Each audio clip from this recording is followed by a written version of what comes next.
Yes, so the elements of the 3D, 4D and 5D series are there.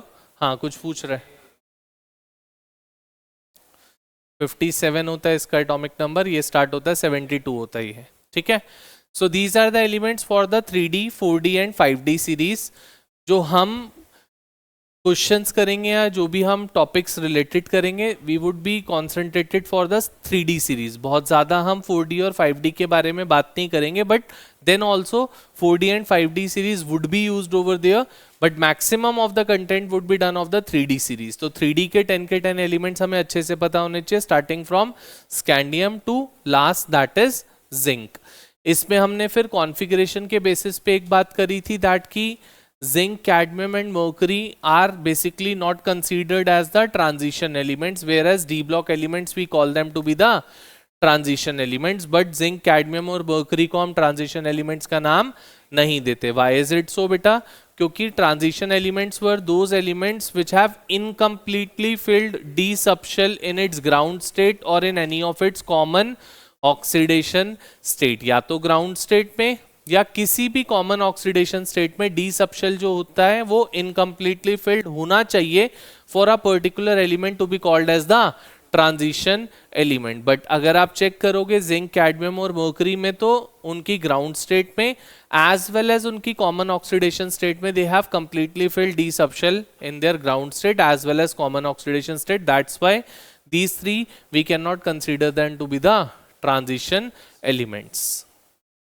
On the other hand, Cu, Ag and Au, these three, we considered them to be the typical transition elements. Why we call them to be the typical transition elements? क्योंकि अगर इनकी ground state check करोगे तो ground state में तो ये भी completely filled थे, but common oxidation state में they were incompletely filled. Because of that particular reason we call these three as the typical transition elements. ठीक है? Clear? अब हमने कॉन्फ़िगरेशन चेक करी थी तो we noticed one thing, that from scandium to zinc there was a thing. जब हमने filling of electrons देखा तो the number of unpaired electrons were increasing till middle of the series. जैसे स्कैंडियम में number of unpaired electron was 1, titanium में there 2, vanadium में there 3, chromium में there 5 because of exceptional configuration. फिर manganese में also there 5, iron में because of the pairing of electron it decrease to 4, फिर cobalt में डिक्रीज टू 3, निकल में decrease to 2, copper और जिंक में there were no unpaired electron in the D subshell. So we gave it a thing that from scandium to manganese the number of unpaired electron increases and then after it starts decreasing. Or in general, if I need to say, I can say that the number of unpaired electron increases up to the middle of the series and then after it starts decreasing. अब बेटा इन unpaired electron से मैंने बोला था we would be discussing about 3 things. क्या क्या? एक था हमारे पास एंथैल्पी ऑफ एटोमाइजेशन, सेकंड था हमारे पास मेल्टिंग पॉइंट, एंड थर्ड था magnetic moment.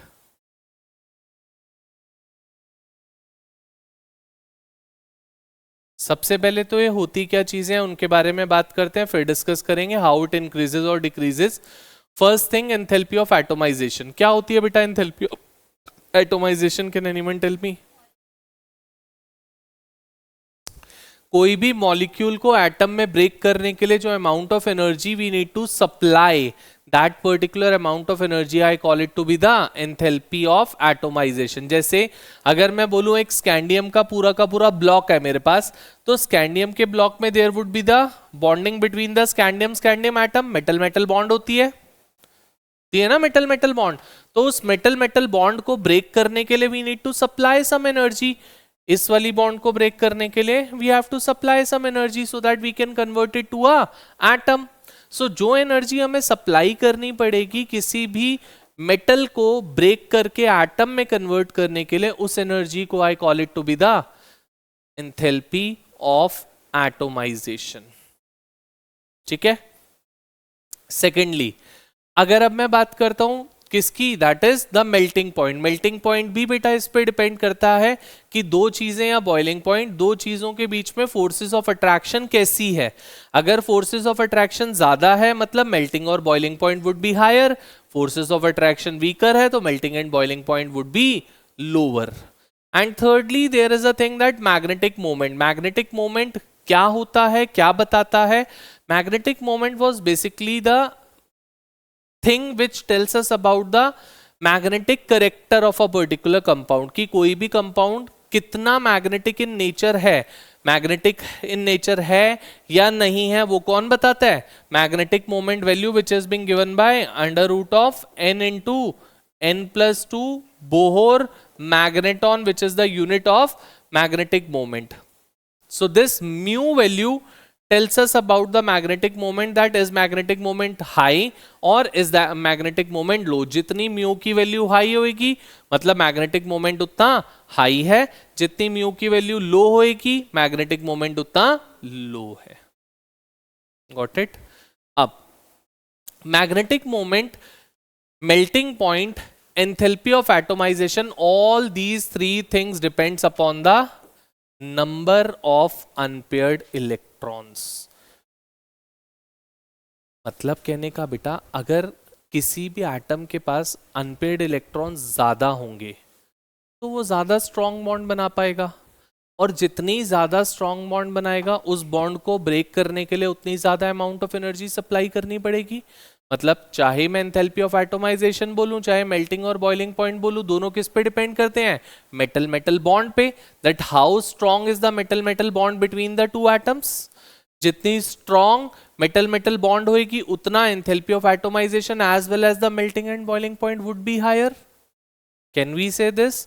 So it says that the enthalpy of atomization as well as the melting point increases up to the middle of the series, and then after it starts decreasing because of the pairing up of the electrons. Since because of pairing the number of unpaired electron decreases on that particular lines, we can say that enthalpy of atomization and melting point also decreases because of pairing of electrons. Can we say this? Pakka? Thirdly, magnetic moment क्या है? mu। mu is under root of n into n plus 2 where n is number of unpaired electrons, और number of unpaired electrons आप clearly देख रहे हो that till middle of the series increase कर रहे हैं, उसके बाद decrease होना start हो रहे हैं because of pairing। so magnetic moment value also increases up to the middle of the series and then after it starts decreasing। Clear? चलें आगे, कुछ पूछना है? ठीक है। अब ये तो हमने बात करी बेटा लेफ्ट टू राइट जाते, हाँ इसी में एक और चीज बोल देता है that the enthalpy of atomisation of zinc is lowest in the 3D series, explain. Question बोलता है enthalpy of atomisation of zinc is lowest in the 3D series, explain. How can we explain that?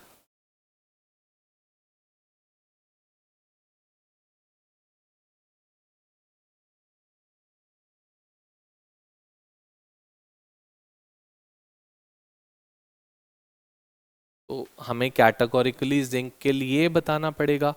पहले zinc की configuration लिखो which is 3d10 4s2। अगर आप check करोगे तो zinc में there is no unpaired electron, neither in its ground state nor in its common oxidation state.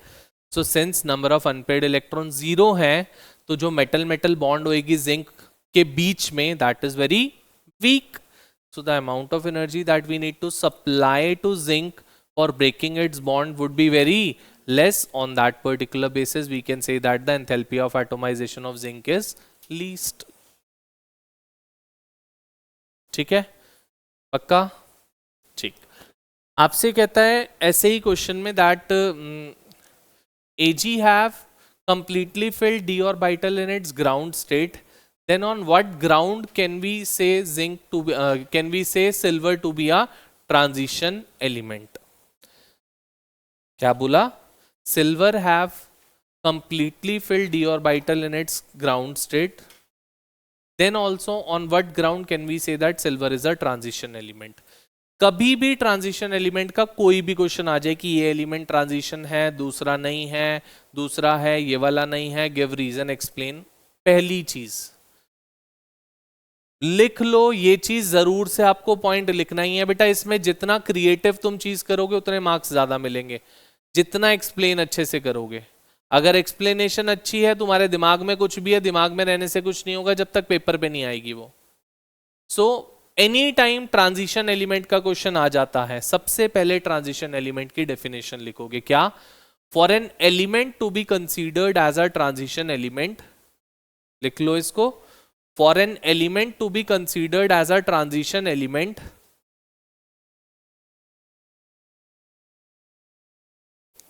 for an element to be considered as a transition element, it should be having with incompletely filled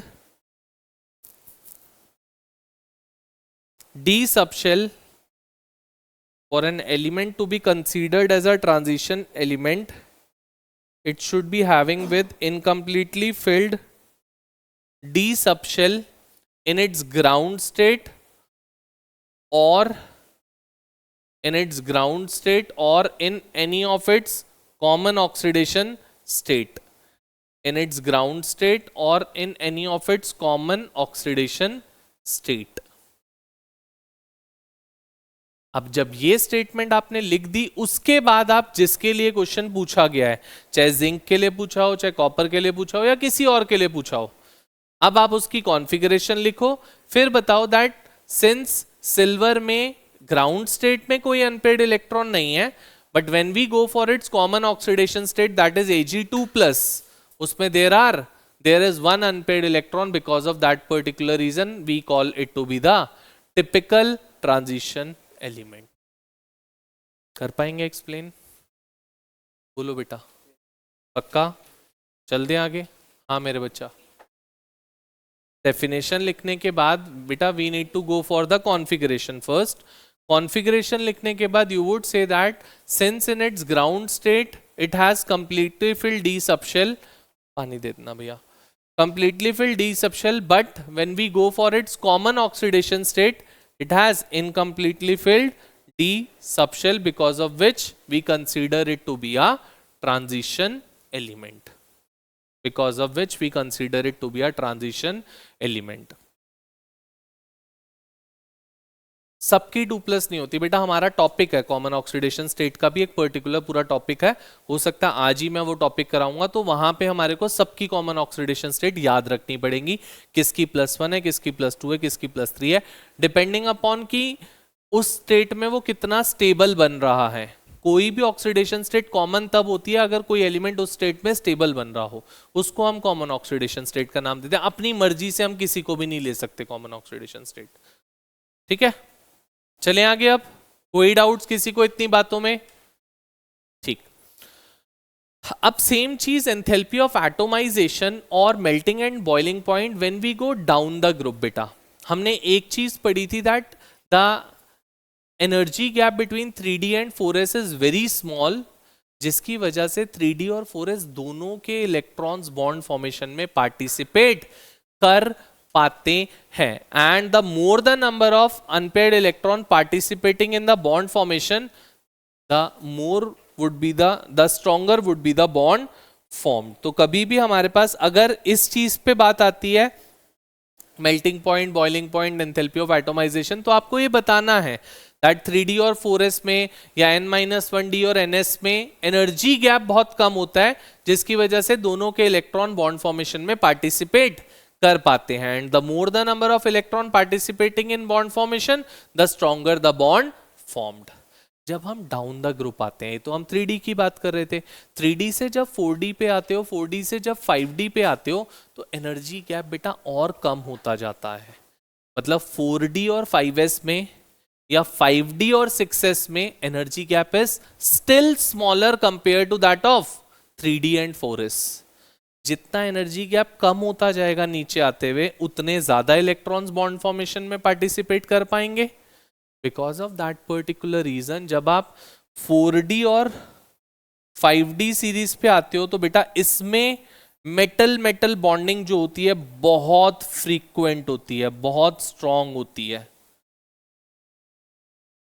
Metal metal bonding in the 4D and 5D series is much stronger compared to that of the metal metal bonding in the 3D series, because the energy gap between n-1d and ns in 4D and 5D is very less compared to that of in 3D, because of which more number of electrons can participate in the bond formation. So enthalpy of atomisation हो गया या melting and boiling point हो गया, वो 4D और 5D का क्या होएगा, ज्यादा हो जाएगा, क्योंकि वहां पे ज्यादा इलेक्ट्रॉन्स बॉन्ड फॉर्मेशन में पार्टिसिपेट कर पाते हैं. चलते हैं आगे. इतनी बात तक किसी को दिक्कत है? अभी यही 3 चीजें मैंने डिस्कस करी हैं बस. कुछ इसमें पूछना है तो पूछ सकते हो. ठीक है. इसके बाद बेटा नेक्स्ट बात आती है, that is about the atomic और आयनिक रेडियाई.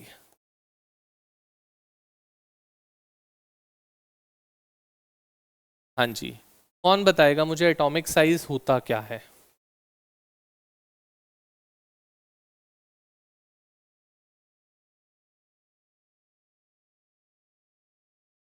न्यूक्लियस से दूसरा एटम कहां से आया बेटा? किसी एक एटम के साइज की बात आप कर रहे हो, दूसरा एटम कहां से आ गया?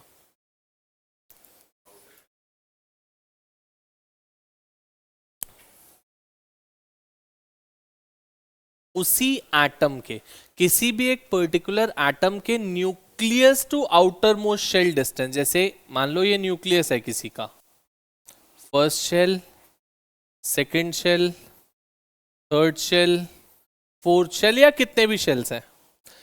लास्ट शेल बेटा वो होता है जिसमें इलेक्ट्रॉन प्रेजेंट होगा. ऐसे तो शेल्स आर इमेजिनरी स्टेट्स, तो इन्फिनिटी तक लाई करते हैं, बट किसी का साइज इन्फिनिटी तक थोड़ी ना जाएगा. जहां पे लास्ट इलेक्ट्रॉन प्रेजेंट होगा, अगर फोर्थ शेल में एक इलेक्ट्रॉन भी प्रेजेंट है तो यहां से यहां तक के डिस्टेंस को I call it to be the atomic size और एटॉमिक रेडियाई. ठीक है. और आयनिक साइज क्या हो जाएगा? इलेक्ट्रॉन लूज होने के बाद या गेन होने के बाद जो साइज होएगा. मतलब अगर ये लास्ट इलेक्ट्रॉन लूज हो गया तो फिर इस शेल तक काउंट नहीं होएगा. अब हो सकता है अंदर वाले शेल तक काउंट हो, क्योंकि last electron would be present in the third shell now. तो wherever the last electron is present, on that particular basis we try to count out the atomic size or atomic radii. ठीक है. ठीक. सो बात आती है atomic size की, as we are moving from left to right and as we are moving down the group. क्या होएगा left to right जाते हुए और डाउन द ग्रुप जाते हुए एटॉमिक साइज में? लेफ्ट टू राइट जाते हुए इंक्रीज होगा. It would decrease as we move from left to right. Why? क्या होता है effective nuclear charge?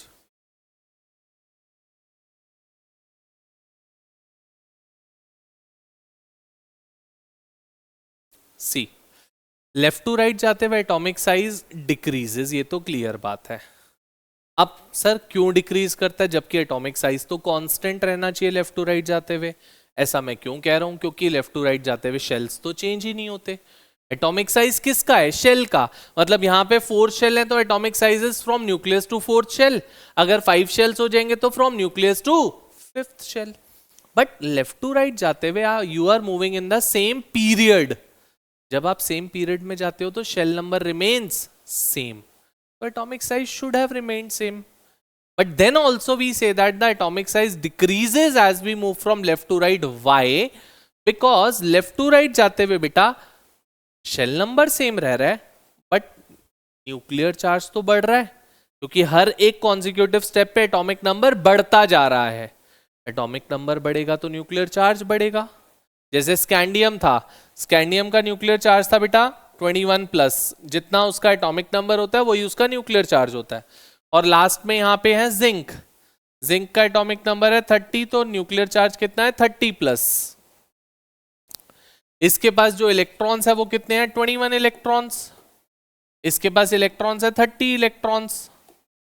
तो बेटा since the same number of shells are there in which the incoming electron is being added, because of which the attraction between the nucleus and the incoming electron increases, क्योंकि nucleus charge भी बढ़ रहा है, number of electrons भी बढ़ रहे हैं left to right जाते हुए in the same shell, shell number तो चेंज नहीं हो रहा, because of which the attraction between the nucleus and outermost shell increases. और अगर attraction increase होगा, meaningly we can say that the atomic size decreases. We can say that the atomic size decreases. बोलो बेटा. So clearly one thing that as we are moving from left to right, the atomic size decreases.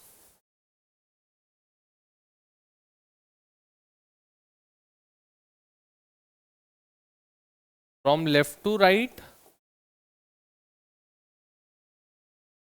atomic size decreases.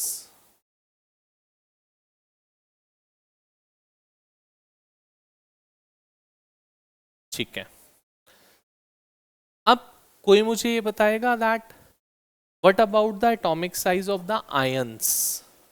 अगर हम बात कर रहे हैं cation की, क्योंकि मेटल्स एनायन में तो एग्जिस्ट ही नहीं करते, तो एनायन की तो बात छोड़ दो. कभी भी मेटल एग्जिस्ट करेगा तो मेटल प्लस की फॉर्म में एग्जिस्ट कर सकता है, माइनस की फॉर्म में एग्जिस्ट नहीं कर सकता. अगर मैं केटायन के एटॉमिक साइज की बात करूं, then what would be the atomic size of cation compare to that of the parent atom. कम होगा, ज्यादा होगा? ज्यादा. क्यों ज्यादा?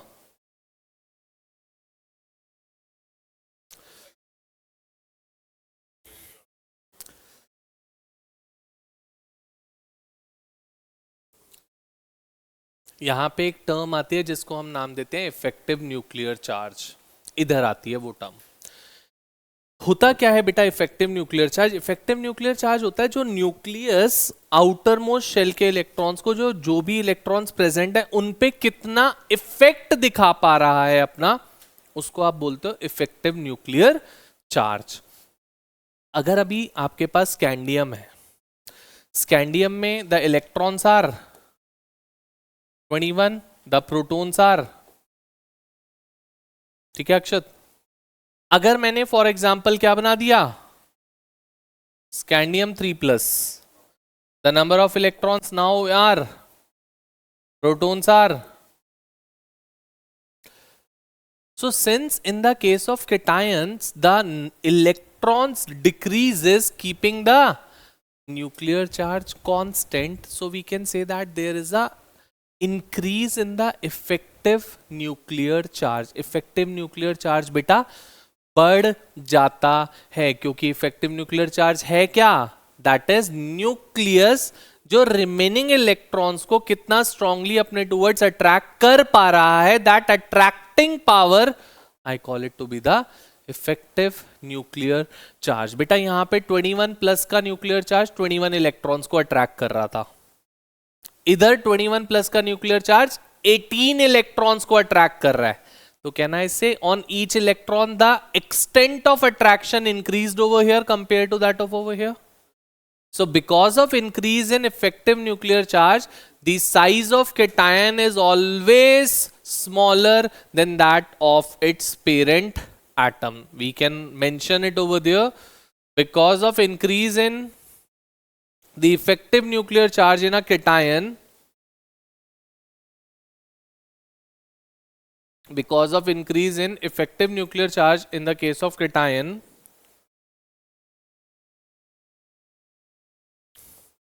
the atomic size of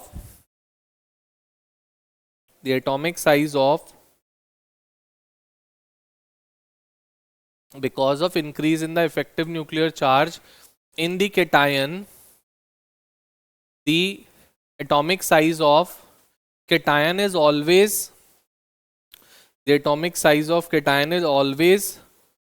smaller than that of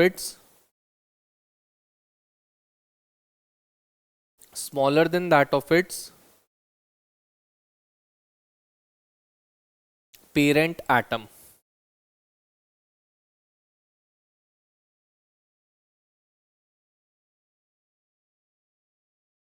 अब डाउन द ग्रुप आते हुए क्या होगा साइज, क्यों? General trend says that the atomic size should increase as we move down the group, क्योंकि बेटा डाउन द ग्रुप जाने का मतलब है that the shell number is increasing, क्योंकि डाउन द ग्रुप गए आप थर्ड शेल से या थर्ड पीरियड से आप फोर्थ पीरियड पे गए, फिफ्थ पीरियड से आप सिक्स्थ पीरियड पे गए. So every time as we are moving down the group the shell number is increasing, और अगर शेल नंबर इंक्रीज होएगा तो eventually the atomic size would increase, क्योंकि the outer most shell is away from the nucleus. But there is an exception in the case of 3D 4D 5D. generally it should be the case that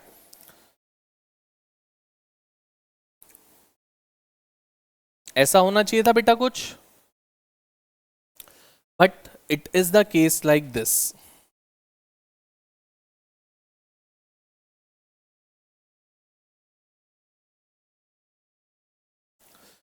The size of 4D and 5D series elements almost becomes equal to one another because of a term given the name of, because of the term given the name of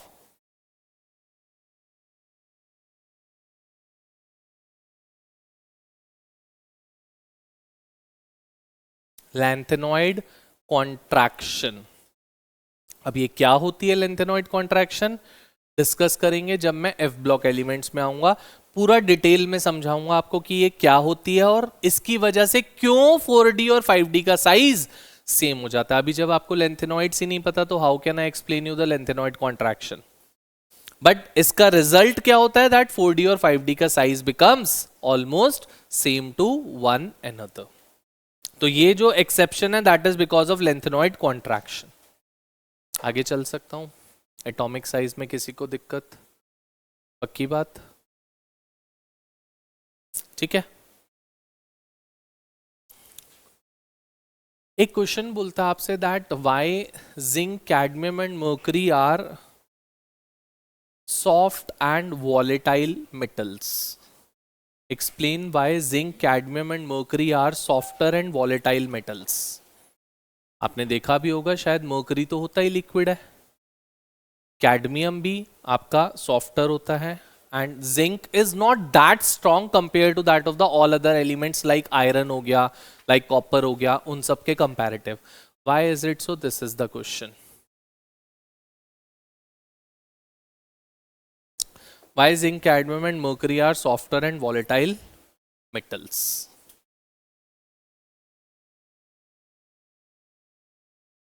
तो है ही नहीं पता, but सोचना होता है बेटा, बुद्धि लगानी होती है. बोलो बेटा.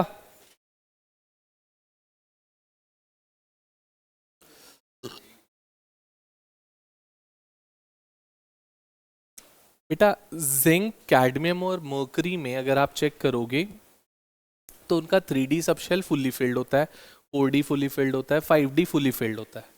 दे are not having with the unpaired electron, जिसकी वजह से एंथैल्पी ऑफ एटोमाइजेशन या metal metal bonding is very weaker. अगर मेटल मेटल बॉन्ड ही वीक है तो उसको इवेपोरेट कराने के लिए आपको smaller amount of energy supply करनी पड़ेगी. उसका स्ट्रक्चर उतना स्ट्रांग नहीं होएगा, क्योंकि स्ट्रांग स्ट्रक्चर किसका बनेगा, जिसमें फोर्सेस बहुत स्ट्रांग होंगी. जब मेटल मेटल बॉन्डिंग ही उसमें वीक है because of the lesser number of unpaired electrons, because of that particular reason they are softer and volatile metals. पक्का? चलें आगे. ठीक है. What about the density as we are moving from left to right? How the density varies as we move from left to right? How the density varies in the 3D series of transition elements? 3D series में density कैसे very करेगी?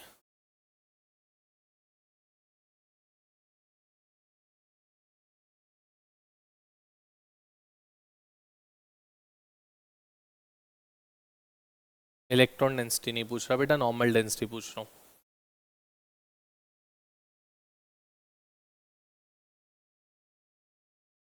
क्या बेटा?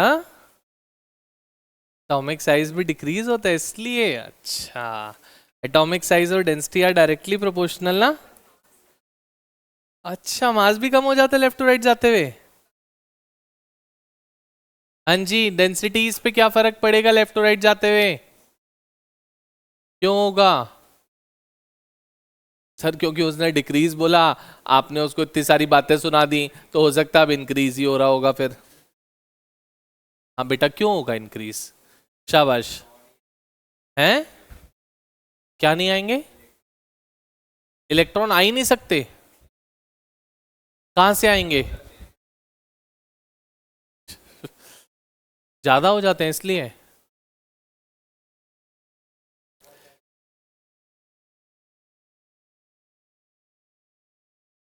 ये formula कभी पढ़ा था क्या? पढ़ा था? चलो, density is equal to mass by volume. Left to right जाते हुए शायद मास बढ़ता है क्योंकि इलेक्ट्रॉन्स इंक्रीज हो रहे हैं। इलेक्ट्रॉन्स बढ़ेंगे तो मास बढ़ेगा, पहली चीज। हर इलेक्ट्रॉन का कुछ मास होता है ना? चल जल्दी से बता दो क्या होता है इलेक्ट्रॉन का मास? 1 पॉइंट। बहुत बढ़िया। मैंने क्या पूछा? हाँ, 9.1 into 10 raised to the power minus 31 kgs is the mass of an electron. So जितने इलेक्ट्रॉन्स ऐड होंगे उतना मास बढ़ेगा ना? Mass is directly proportional to density. Second thing, volume. अगर हम बात करते हैं लेफ्ट टू राइट जाते हुए, बेटा हम कह रहे हैं लेफ्ट टू राइट जाते हुए साइज डिक्रीज होता है, यही कह रहे हैं हम। अगर साइज डिक्रीज होएगा तो volume would decrease, and density and volume are inversely proportional to one another. Both are saying that the density should that's why it increases as we move from left to right in the 3D series.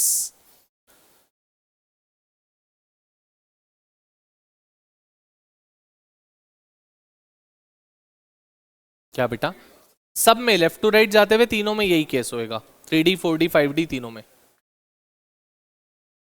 चलें आगे, clear?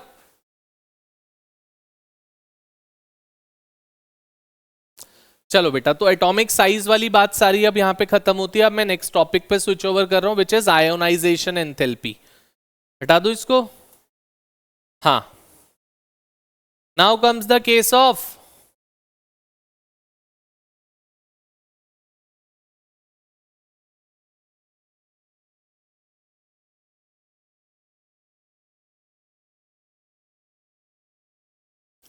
ionization enthalpy.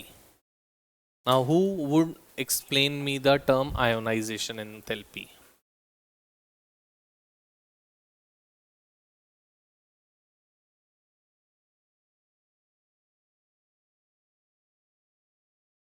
एक ही होती है, दोनों चीजें नहीं होती।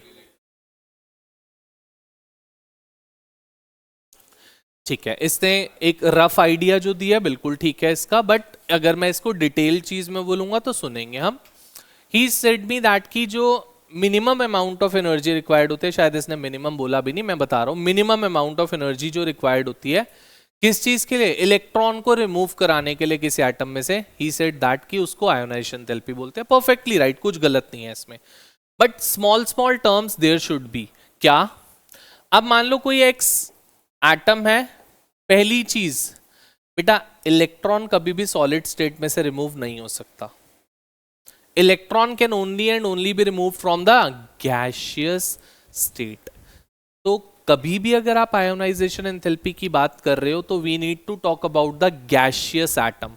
We can not talk about the solid atom or a liquid atom, we can not. We can only and only talk about the gaseous atom. So, the minimum amount of energy required to remove an electron from the outermost shell of an isolated gaseous atom in its ground state. Isolated का मतलब क्या? अकेला present हो, bonded ना हो रखा हो किसी के साथ। क्योंकि अगर बॉन्डेड होगा तो पहले बॉन्डेड वाले को सेपरेट करने के लिए भी आपको एनर्जी देनी पड़ेगी, जिसको आप नाम देते हो बॉन्ड डिसोसिएशन एंथैल्पी का। वो इसमें काउंट नहीं हो सकती। इसलिए आइसोलेटेड होना चाहिए, गैसियस स्टेट में होना चाहिए, और उसकी ग्राउंड स्टेट में से हमें इलेक्ट्रॉन रिमूव करना है। अगर वो एक्साइटेड स्टेट में होगा तो उसको आप आयोनाइजेशन एंथैल्पी का नाम नहीं देते, ग्राउंड स्टेट वाली को। सो एक्स गैस से एक्स प्लस गैस बनाना with the loss of electron, I call it to be the ionisation enthalpy. इसको आप नाम देते हो बच्चा आईई का। तो लिख लो, the minimum amount of energy, the minimum amount of energy required to remove an electron, the minimum amount of energy required to remove an electron from the outermost shell, from the outermost shell of an isolated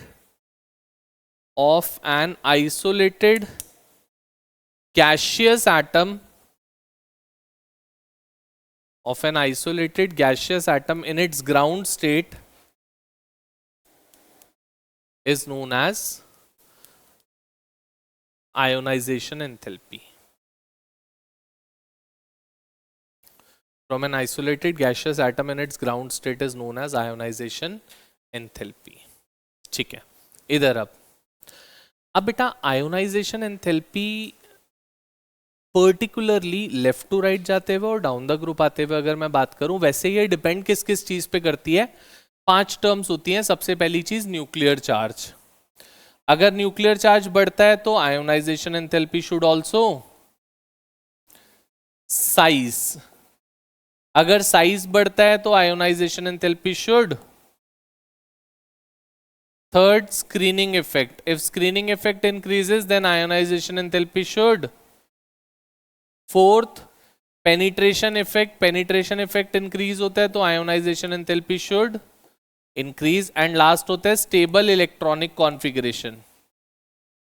मतलब half filled और fully filled configuration में से अगर आप electron remove करते हो तो ionization enthalpy for that is very high. ये 5 टर्म्स होती हैं जिसपे आयोनाइजेशन एंथैल्पी चेंज हो सकती है। इनमें से 3 टर्म यूनिवर्सल होती हैं, ये जो लेफ्ट टू राइट जाते हुए और डाउन द ग्रुप आते हुए काम करती हैं। बट बेटा पेनिट्रेशन इफेक्ट और stable configuration do not work over everywhere, they works on specific elements. So we do not consider in general to both of them, but ये 3 जनरली कंसीडर करते हो जो क्या कहते हैं that left to right जाते हुए ionization enthalpy should increase and down the group आते हुए ionization enthalpy should decrease. So IE increases from left to right and IE decreases when we go down the group. ठीक है, nuclear charge. So ionisation enthalpy increases as we move from left to right and ionisation enthalpy decreases as we move down the group. कोई दिक्कत? जो भी inner shell के electrons outer most shell को protect करने का काम करते थे, किससे? न्यूक्लियस से, क्योंकि न्यूक्लियस आउटर मोस्ट शेल को अट्रैक्ट करना चाहता है और इन बिटवीन वाले जो इलेक्ट्रॉन होंगे वो उसको नहीं करने देना चाहते। उस इफेक्ट को बोलते हैं हम स्क्रीनिंग इफेक्ट। जैसे हमारी मोबाइल पे स्क्रीन गार्ड्स जो लगे होते हैं, that screen guard act as a screening effect. Screened करते हैं, वो हमारी स्क्रीन को प्रोटेक्ट करने का काम करते हैं फ्रॉम द डैमेज। क्लियर? ये 2 चीजें हुई। मेजरली जो आपसे बेटा क्वेश्चन पूछता है वो ये पूछता है, जैसे किसी एक एलिमेंट की कॉन्फ़िगरेशन स्टेबल कॉन्फ़िगरेशन है, किसी दूसरे की अनस्टेबल है।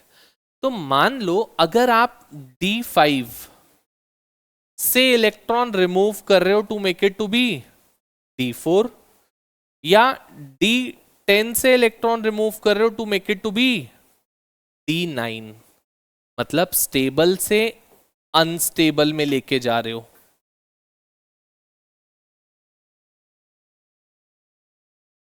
तो बेटा in that particular case the amount of energy required would be very high.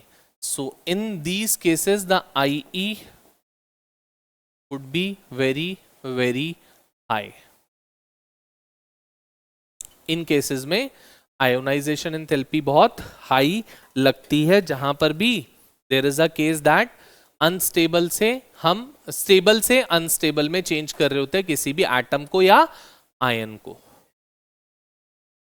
So for example Zn2 Zn2 plus ले जा रहे हो, वो स्टेबल से अनस्टेबल नहीं है, वो अनस्टेबल से स्टेबल में जा रहे हो आप, उसके लिए भी बता रहा हूं। So if there is a case that you are moving from D6 to D5 या D1 to D0, from unstable to stable, the amount of energy required would be very low, because of which ionization enthalpy is low in this case.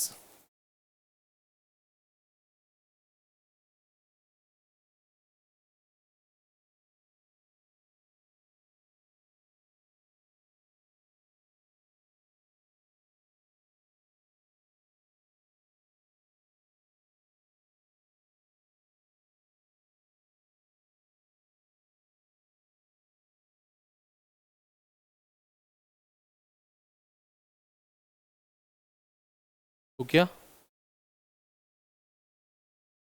तो question बोल देता आपसे, the third ionisation enthalpy of manganese is very high in comparison to let's say iron and scandium. The third ionization enthalpy of manganese is very high in comparison to iron and scandium. ऐसे बोल देता है। कभी भी ionisation enthalpy का question आ रहा है तो first write down the configuration. मैंने किस किस की बात करी? आयरन की, स्कैंडियम की एंड मैंगनीज की, यही तीनों की बात करी है। लिखता हूं जरा। Scandium, it is argon 3d14s2, iron argon 3d64s2 and manganese argon 3d54s2। बेटा थर्ड आयोनाइजेशन एंथैल्पी का मतलब क्या है? जब आप दो इलेक्ट्रॉन्स रिमूव कर चुके हो एंड आप थर्ड रिमूव करने की कोशिश कर रहे हो, उसमें से दो पहले से ही रिमूव कर चुके हो, now you are trying to remove the third electron. जब आप इन तीनों की थर्ड के लिए देखोगे तो मतलब we need to check for the Sc2 plus, Fe2 plus and Mn2 plus. होगा ऐसे? सो Sc2 प्लस की हो जाएगी 3d1, this is 3d6, this is 3d5। करना है तीसरे को। अब चेक तो इससे करोगे ना, दो रिमूव करने के बाद ही तो थर्ड के लिए चेक करोगे। जब दो रिमूव हो चुके हैं तब कॉन्फ़िगरेशंस ये हैं। अब देखना है कि किसमें से आसानी से रिमूव हो सकता है और किसमें से डिफिकल्टी होगी। हर समय ध्यान रखना, पहले आपको 4s एम्प्टी करना होता है, फिर आप 3d पे जा सकते हो। जब तक 4s एम्प्टी नहीं है, you can not remove the electron from 3d। This is very unstable, this is very unstable, this is very stable. इन दोनों में से अगर इलेक्ट्रॉन रिमूव करोगे तो अनस्टेबल से, तो ionisation enthalpy required would be very, इसमें स्टेबल से अनस्टेबल में जा रहा है तो ionisation enthalpy would be very. यही तो क्वेश्चन था। क्या बेटा? पेनिट्रेशन इफेक्ट होता है कि कौन से इलेक्ट्रॉन न्यूक्लियस के कितना क्लोजर है। जैसे किसी एक शेल की बात करूं, फोर्थ शेल की, तो फोर्थ शेल में देयर कैन बी 4s वाले electron, there can be 4p वाले electrons, there can be 4d और देयर कैन बी 4f। ये चार टाइप के इलेक्ट्रॉन्स हो सकते हैं फोर्थ शेल में। तो सबसे क्लोजर न्यूक्लियस के कौन होता है? s सब शेल। फिर कौन होता है p सब शेल, फिर कौन होता है d सब शेल, फिर कौन होता है f सब शेल। सो s में से इलेक्ट्रॉन रिमूव करना सबसे डिफिकल्ट होगा, जिसकी वजह से क्यों, क्योंकि पेनिट्रेशन इफेक्ट s का सबसे ज्यादा है, फिर p का, फिर d का, and at the last it for the f।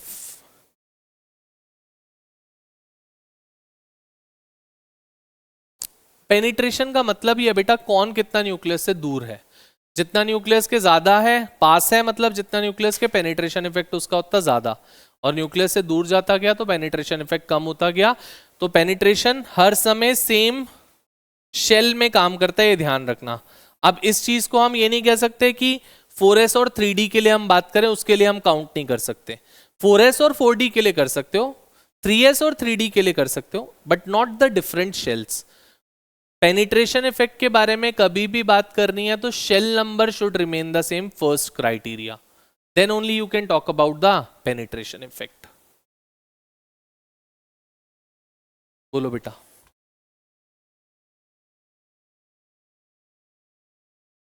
अच्छे से पक्का? कोई डाउट्स किसी को आयोनाइजेशन एंथैल्पी तक अगर कुछ पूछना है तो please come up.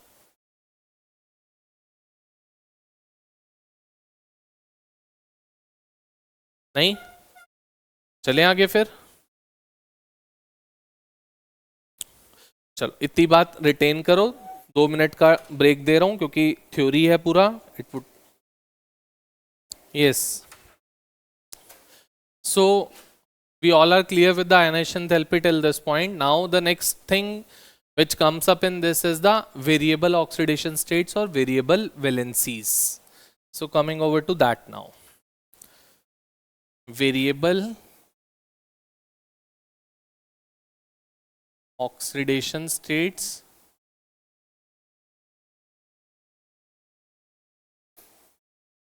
or variable valencies. अब ये होती क्या है चीज, you would have seen that कि कोई भी डी ब्लॉक एलिमेंट की अगर मैं बात बोलता हूं, D block element basically show a variety in the oxidation states. मतलब क्या है सर, डी ब्लॉक एलिमेंट्स अगर आप चेक करोगे आयरन को फॉर एग्जांपल, तो आयरन आपने देखा होगा it forms the compound in +2 oxidation state as well as it forms in +3 oxidation state. अगर मैं मैंगनीज की बात करूं तो मैंगनीज +2 से लेकर +7 तक सब में कंपाउंड्स बना सकता है, +2 +3 +4 +5 +6 +7 depending upon element to element वो किसके साथ बॉन्ड बना रहा है। तो all the d block element except of 1 or 2 shows a variety in oxidation state.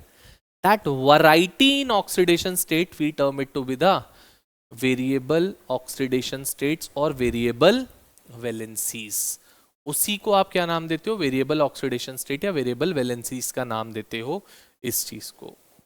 Starting from हमें फर्स्ट 3D सीरीज के लिए सबकी कॉमन ऑक्सीडेशन स्टेट याद रखनी है। मैं आपको वेरिएबल सारी दिखाऊंगा कौन कौन सी में एग्जिस्ट करते हैं, बट जो हमको याद रहनी चाहिए वो स्टेबल ऑक्सीडेशन स्टेट जरूर से याद होनी चाहिए। जैसे starting from scandium, titanium, vanadium, chromium, manganese, iron, cobalt, निकल, कॉपर एंड जिंक। बेटा वैसे तो मेजरली अगर मैं बोलूं कि वेरिएबल ऑक्सीडेशन स्टेट क्यों एग्जिस्ट करती है, किस बेसिस पे हम किसी भी एलिमेंट को कहते हैं that it is showing a variable oxidation state और नॉट, वो डिपेंड करता है कि आपके पास, हमने बोला दैट डी ब्लॉक एलिमेंट्स में there is a small energy gap between 3d and 4s और n-1d एंड ns, जिसकी वजह से can we say that more number of electron participate in the bond formation.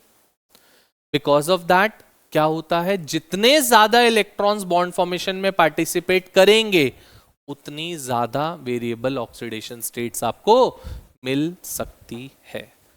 It depends upon the more the number of electrons participating in the bond formation, the more would be the variation in the oxidation state. So कहते हैं जितने ज्यादा unpaired electrons होंगे उतनी ज्यादा variable oxidation states आपको मिल सकती हैं. तो up to the middle of the series if we remember the number of unpaired electrons increases, because of which the variety in the oxidation state, the variation in the oxidation state increases up to the middle of the series, and then after it starts decreasing. So at the extreme ends of the series the variation is very less, at the center the variation is maximum. That is from +2 to +7 सब show करता है manganese, but scandium एक ही show कर पाता है, zinc एक ही show कर पाता है. क्यों? क्योंकि इनके पास अनपेयर्ड इलेक्ट्रॉन्स होते ही नहीं है. जब अनपेयर्ड इलेक्ट्रॉन्स नहीं होंगे या बहुत कम होंगे तो variation in the oxidation state would be very less. ठीक है, तो variation in the oxidation state क्यों हो रही है? दो चीजें आप बताओगे. First, that since there is a small energy gap between n-1d and ns, more number of electron participate in bond formation. The more the number of electrons participating in bond formation, the more would be the variety in oxidation state. And majorly the variation in oxidation state depends upon the number of unpaired electron, and it becomes maximum to the middle of the series, and then after it starts decreasing because of number of unpaired electrons. So scandium shows only one oxidation state, that is +3. फिर अगर मैं titanium की बात करूं तो +2 +3, vanadium +2 +3 +4, chromium +2 +3 +4 +5 and +6 as well. क्या बेटा? +5 +6 कैसे हो सकते हैं? क्यों नहीं हो सकते? 6 इलेक्ट्रॉन्स उसके पास है, वो 6 के 6 इलेक्ट्रॉन लूज नहीं कर सकता. कोई हाईली इलेक्ट्रोनेगेटिव एटम आके ऐसा करा सकता है. सबके साथ नहीं बना सकते ये ऐसी. They can only form with the highly electronegative elements, that is fluorine और ऑक्सीजन. दो ही ऐसे एलिमेंट्स हैं पूरे पीरियोडिक टेबल में जो हाईएस्ट इलेक्ट्रोनेगेटिविटी वाले हैं, जिनके साथ हाईएस्ट ऑक्सीडेशन स्टेट मिल सकती है. मैंगनीज +7 में एग्जिस्ट करता है, बट किस में एग्जिस्ट करेगा? आइदर विद ऑक्सीजन और विद फ्लोरीन, और किसी के साथ नहीं करता. आपने मेरे ख्याल से टाइट्रेशन जरूर से करी होगी सबने. टाइट्रेशन में हम एक कंपाउंड यूज करते थे, क्या? That is KMnO4. KMnO4 में मैंगनीज इज +7. KMnO4 में manganese is linked with oxygen, the highest electronegative element. So over here यहाँ पे +2 +3 +4 +5 +6 +7, then after it starts decreasing, +2 +3 +4 and +6. This shows +2 +3 +4 +2 +3 +1 +2, and this only shows +2. This is basically the variation in the oxidation state being shown by the D block elements या 3D series elements. सब नहीं याद रखनी है. अब याद कौन सी रखनी है? याद बेटा वो रखनी है जो कॉमन ऑक्सीडेशन स्टेट है. कॉमन ऑक्सीडेशन स्टेट कौन सी होती है? जिसमें वो बहुत ज्यादा स्टेबिलिटी अटेन कर ले. जैसे स्कैंडियम के लिए the common oxidation state is +3, titanium के लिए it is +4, vanadium it is +5 +6. ये +3 और +6 दो इसकी स्टेबल होती हैं, +2 एंड +7 इसकी स्टेबल होती है. इसकी +2 +3 both are stable. Then again +2 +3, इसकी +2, इसकी +2, इसकी +2. This we need to remember, the stable oxidation states. जो भी कॉमन ऑक्सीडेशन स्टेट है, स्टेबल ऑक्सीडेशन स्टेट है, वो स्टेबल होती है, others can not be stable. जो स्टेबल है वो आप शो कर सकते हो, they can exist, but others can not.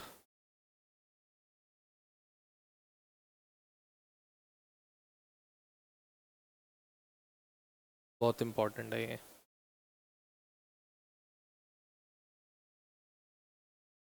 अब बात आती है सर कि कौन सी ऑक्सीडेशन स्टेट स्टेबल है, कौन सी नहीं है, how can we know about that. आप कह रहे हो कि ये स्टेबल होती हैं, आपने तो मार्क कर दी, वी वुड रिमेंबर दैट कि आपने मार्क करी हुई है तो इनको याद रख लेते हैं। ऐसा नहीं है कि रट्टा मार लेना है कि ये स्टेबल है इनको याद कर लो, नो।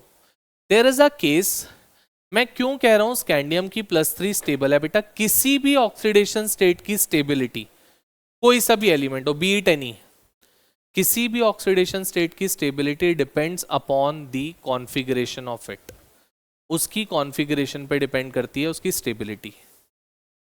अगर वो उस पर्टिकुलर ऑक्सीडेशन स्टेट में either it would be becoming half filled और फुली फिल्ड और अ नोबल गैस कॉन्फ़िगरेशन, तो वो स्टेट उसकी स्टेबल होगी।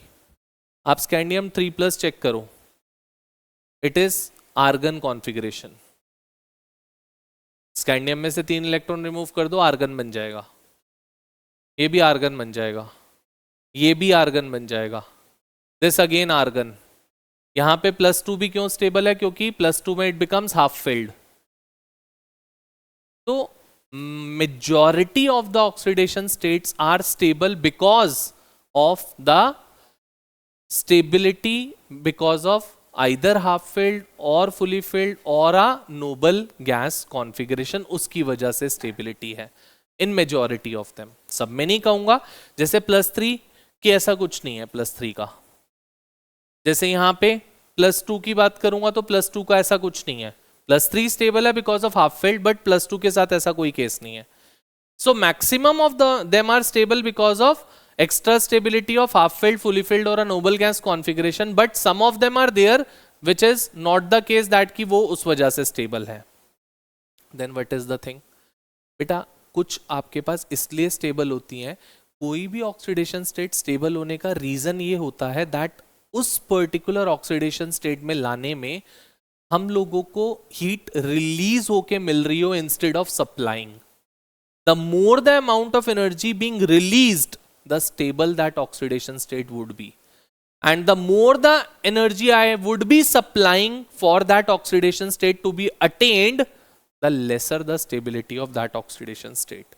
तो इसकी जो +3 की स्टेबिलिटी है, जब मैं नेक्स्ट क्लास में आपको नेक्स्ट टॉपिक कराऊंगा तो वहां पे ये चीज सिखाऊंगा कि एंथैल्पी किस किस पे डिपेंड करती है। जो डेल्टा एच होता है, आप जैसे मेटल को मान लो इसी में ही मैंगनीज में ही आप मेटल 3+ बना रहे हो, सॉरी क्रोमियम में, मैं मान लो क्रोमियम की बात बोलता हूं, क्रोमियम से क्रोमियम 3+ अगर आप बना रहे हो, इस रिएक्शन को कराने के लिए 3 एंथैल्पीज रिक्वायर्ड होती हैं।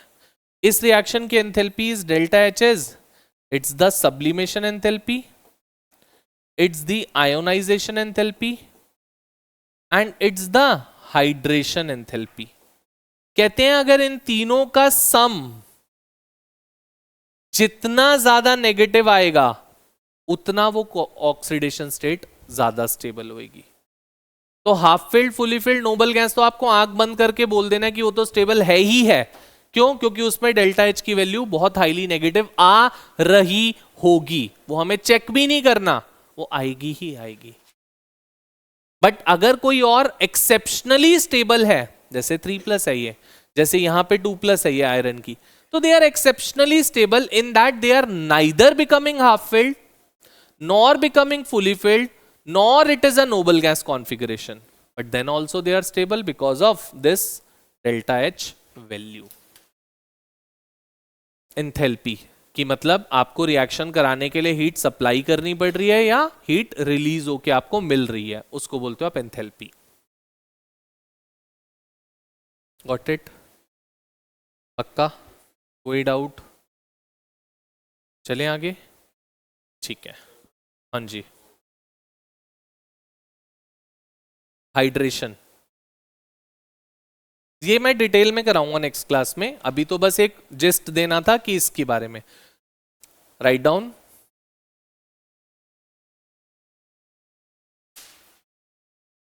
There are fewer number of oxidation states, there are fewer number of oxidation states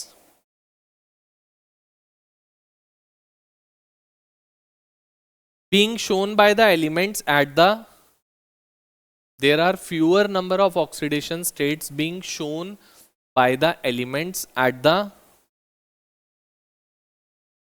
extreme ends of 3D series,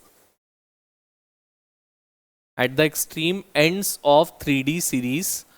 आप चेक कर सकते हो बेटा, ये देखो ये +3 एक ही शो कर रहा है, यहां पे है 3 है, बहुत ज्यादा नहीं है, जैसे मिडल पे तो 6 हो गई, एक्सट्रीम राइट पे जाओ वहां पे भी 1 या 2 ही है। तो बोलते हैं एक्सट्रीम एंड्स पे the variation in the oxidation state is very less. Why? 2 reasons है। या तो उन एलिमेंट्स के पास इलेक्ट्रॉन्स ही इतने कम है कि वो किसी और के, मतलब किसी और के साथ उन इलेक्ट्रॉन्स को शेयर या लूज कर पाए। अगर शेयर करेंगे या लूज करेंगे तभी तो ऑक्सीडेशन स्टेट शो कर पाएंगे। इनके पास है ही बहुत कम इलेक्ट्रॉन्स जो बॉन्ड फॉर्मेशन में पार्टिसिपेट करेंगे।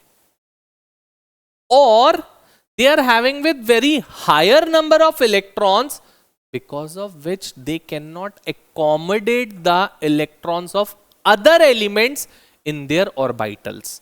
2 तरीके से बॉन्ड बन सकती है, या तो आप इलेक्ट्रॉन लूज और शेयर करके बॉन्ड बना लो जो ये करेंगे, या दूसरा आप क्या कर लो, किसी और के इलेक्ट्रॉन्स को अपने ऑर्बिटल में अकोमोडेट कर लो तो भी बॉन्ड बन सकती है। यहां पे शेयरिंग या लॉस ऑफ इलेक्ट्रॉन्स होएगा, यहां पे अकोमोडेशन होएगा। तो इनके पास इतने ज्यादा इलेक्ट्रॉन्स है कि इनका ऑर्बिटल इन्हीं के इलेक्ट्रॉन से भरा हुआ है पहले से, तो दूसरे के इलेक्ट्रॉन्स को कैसे रख पाएंगे।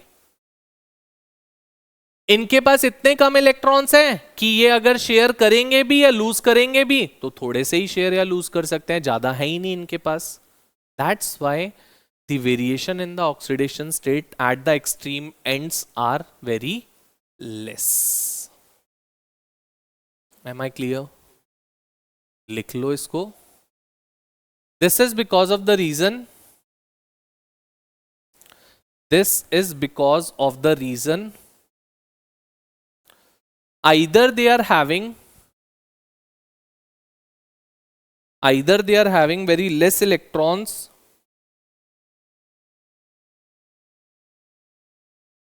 to lose, either they are having very less electrons to lose or to share with other elements,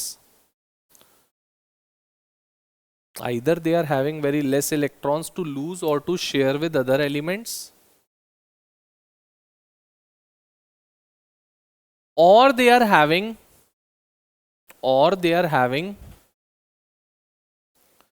very higher number of electrons, or they are having very higher number of electrons in their orbitals,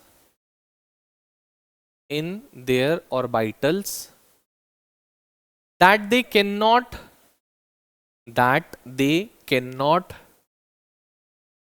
accommodate the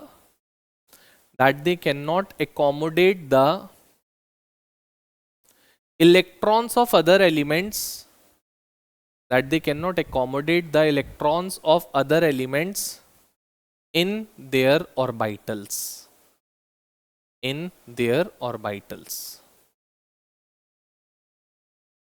straight forward ऐसे ही question पूछ लेते हैं, why is there a variation in oxidation state at the ends of the 3D series is very less, comment और explain. समझ गए बात? अब इसी में बात आती है, आपसे बोलता है what is the difference in the oxidation states being shown by the transition elements and representative elements. Representative elements कौन होते हैं? कौन? एस और पी ब्लॉक को आप रिप्रेजेंटेटिव एलिमेंट्स का नाम देते हो। अब क्या डिफरेंस होता है उनमें, ध्यान दोगे। देखो, अगर मैं डी ब्लॉक एलिमेंट्स की बात करता हूं या ट्रांजिशन एलिमेंट्स की बात करता हूं, तो ट्रांजिशन एलिमेंट्स में जो difference in the oxidation state होता है वो बेटा 1 का होता है। आप चेक करो, maximum of them are having the difference of 1 in them. But अगर मैं ट्रांजिशन एलिमेंट्स के बाद रिप्रेजेंटेटिव एलिमेंट्स की बात करता हूं, that is F block, P block elements या एस ब्लॉक एलिमेंट्स। मान लो मैं लेड की बात कर रहा हूं, PB shows the oxidation state of मतलब पी ब्लॉक एलिमेंट्स में जो डिफरेंस इन ऑक्सीडेशन स्टेट मिलेगा वो 2 का मिलेगा हर किसी में, because of a term given the name of inert pair effect. अगर शायद कभी सुना हो तो, नहीं सुना तो कोई बात नहीं, but this occurs because of inert pair effect. जो 2 का डिफरेंस आता है ऑक्सीडेशन स्टेट्स में, that is because of inert pair effect. और यहां पे there would be a difference of 1, पहला difference between the 2। Second difference, that D block elements में जो लोअर मेंबर्स होते हैं, नीचे वाले मेंबर्स जो होते हैं, मतलब अगर मैं मैंगनीज से नीचे जाता हूं तो एक एलिमेंट आता है रूथियम और एक एलिमेंट आता है osmium. Ruthenium and osmium, OS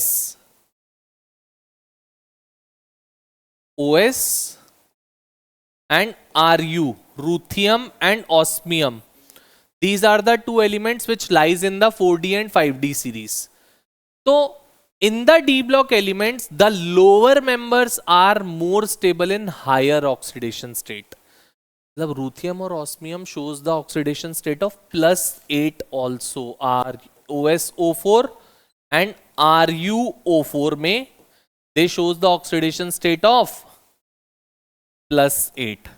जबकि आप चेक कर सकते हो 3D में कहीं पर +8 नहीं है कहीं क्या?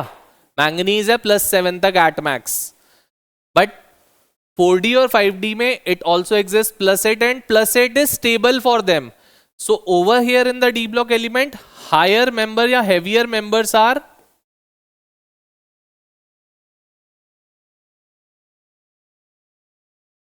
more stable in higher oxidation states. In higher oxidation states. जबकि इसका रिवर्स होता है रिप्रेजेंटेटिव में। जो लेड है वो अपने ग्रुप में सबसे नीचे लाई करता है। Lead belongs to the 14th group. कौन कौन होता है इसमें? Carbon, silicon, germanium, SN, PB सबसे नीचे लाई करता है अपने ग्रुप में। तो lead is more stable in +2। तो मतलब heavier members are more stable in lower oxidation state in representative, whereas heavier members are more stable in higher oxidation state in D and F, D block elements.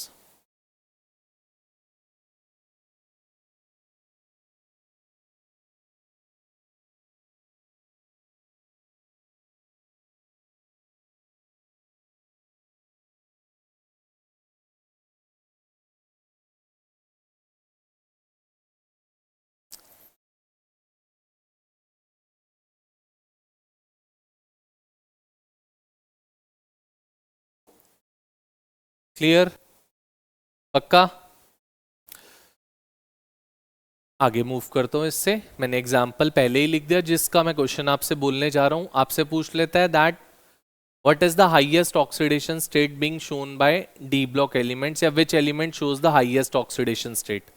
तो highest is by ruthenium and osmium of +8, of +8।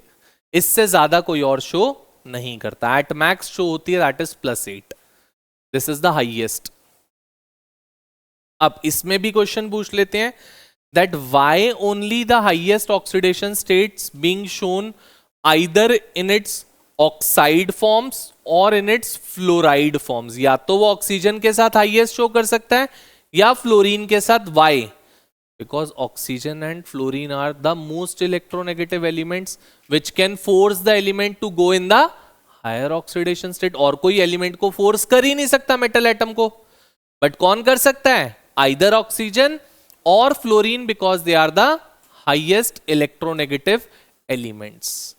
उसमें भी ज्यादा priority होती है oxygen की, क्योंकि oxygen अगर आप रूथियम और ऑस्मियम की फ्लोरीन के साथ बॉन्ड बनाओगे तो +8 नहीं शो कर सकते।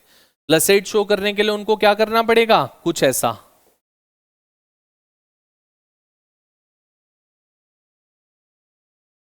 जो कि पॉसिबल नहीं है। वाई? बिकॉज ऑस्मियम को या रूथियम को अपने अराउंड 8 फ्लोरीन एटम अटैच कराना is a very difficult task.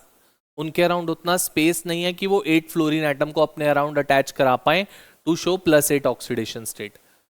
But अगर ऑक्सीजन अटैच करके +8 शो करानी है तो 4 ऑक्सीजन अटैच करके भी करा सकते हो, क्योंकि oxygen forms the multiple bond, double bond form करता है oxygen, whereas fluorine forms a single bond. That's why fluorine के साथ हायर ऑक्सीडेशन स्टेट्स नहीं मिल सकती. Instead it is being formed with the oxygen.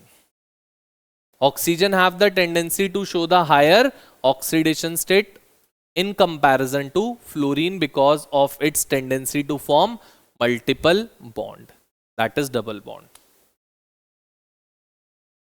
ठीक है. एक क्वेश्चन इसमें और बोलता है आपसे that give an example of a transition element which do not show variation in its oxidation state.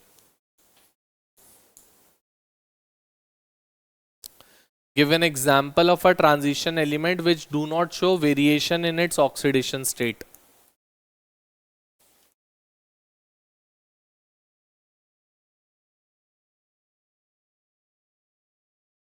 यार अभी दिखाया है बिल्कुल और फिर नहीं आंसर कर पा रहे, इसको शर्म आनी चाहिए थोड़ी सी. अभी सारी ऑक्सीडेशन स्टेट तक दिखा दी, बस ऑक्सीडेशन स्टेट देखकर आंसर देने के लिए बोल रहा हूं, वो नहीं कर पा रहे. There are two elements, scandium and zinc, which do not show variation. But zinc is not a transition element. It's a D block element, but not a transition element. और मैंने क्या क्वेश्चन पूछा है? That कौन सा transition element variation नहीं show करता? So it is scandium. अगर वो D block element बोलते तो it could have been scandium, it could have been zinc either. Got it? बोल रहे थे which element in the 3D series या which transition element in the 3D series do not show variation in the oxidation state. Transition element is scandium, but if it's a D block element then it could be scandium, it could be zinc either. Got it? पक्का? Last question of variation in oxidation state लिखो. Give an example of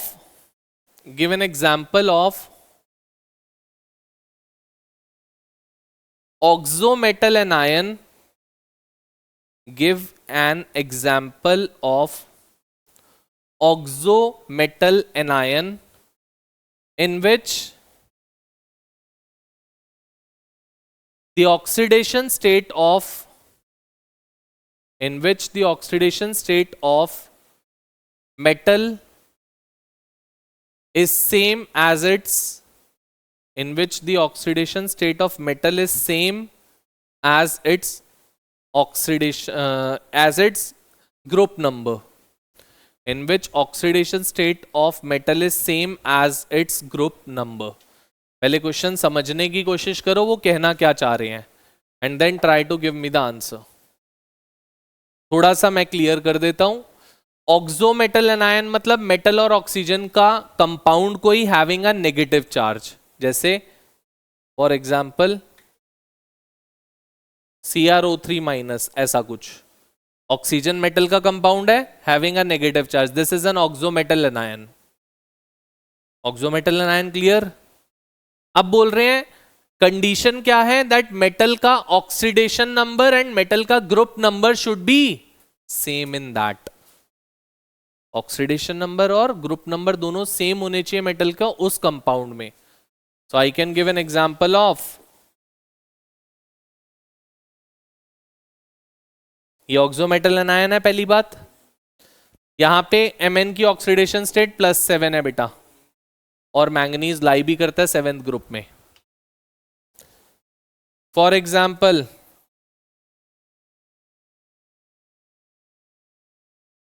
it is an oxometal anion. पहली चीज यहां पे chromium की oxidation state है क्या, and it belongs to the 6th group as well.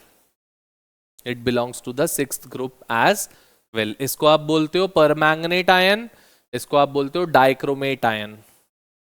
Permanganate ion, dichromate ion. KMnO4 जो पढ़ा है वो पोटेशियम परमैंगनेट मूर सॉल्ट वाला जो आप पढ़ते थे टाइट्रेशन, दैट इज नथिंग, वो KMnO4 से ही होती है. that is potassium permanganate. In permanganate ion, the oxidation state and the group number of metal is same, that is 7. In dichromate ion, the oxidation state and group number of metal is same, that is 6. और भी example, chromium का ही एक और example होता है, that is CrO4 2 minus, CrO4 2 minus, उसमें भी 6 group number आता है, 6 ही उसकी ऑक्सीडेशन स्टेट आती है. That is also an example of that is also an example of oxometal anion having same oxidation state as well as group number. Got it? पक्का? Clear?